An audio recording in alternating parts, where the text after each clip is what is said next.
হাতে সময় মাত্র 2 মাস। দলীয়ভাবে নিজ নিজ প্রতীকে স্থানীয় সরকার নির্বাচন নিয়ে সরগরম রাজনীতির মাঠ। এ নির্বাচনে 20 দলীয় জোটের যোগ দেবার ঘোষণায় করতে হচ্ছে নতুন হিসেব নিকেশ।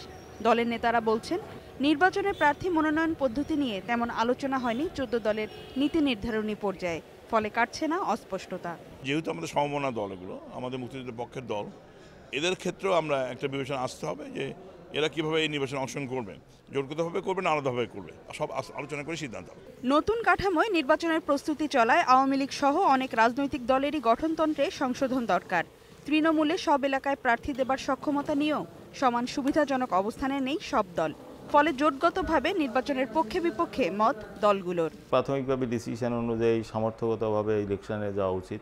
যে সমস্ত পার্টির ফান্ড নাই, তারা ফান্ড মোবিলাইজ করতে পারবে না, ক্যান্ডিডেট ফান্ড নাই, ফান্ড মোবিলাইজ করতে পারবে না, তেমন পার্টির এই ধরনের অসম প্রতিযোগিতায় কিছু সমস্যা সবসময় হবে। সিদ্ধান্ত হয়েছে, আমাদের সার্কুলার চলে গেছে যে আমরা এই স্থানীয় সরকার নির্বাচনে দলীয় ভিত্তিতে নির্বাচন করার জন্য প্রস্তুতি নিচ্ছি। আমরা আমাদের দলীয় প্রতীকে আমরা নির্বাচন করব। জোটের অভ্যন্তরে এখনো আলোচনা না হওয়ায় প্রস্তুতিও যাচ্ছে পিছিয়ে।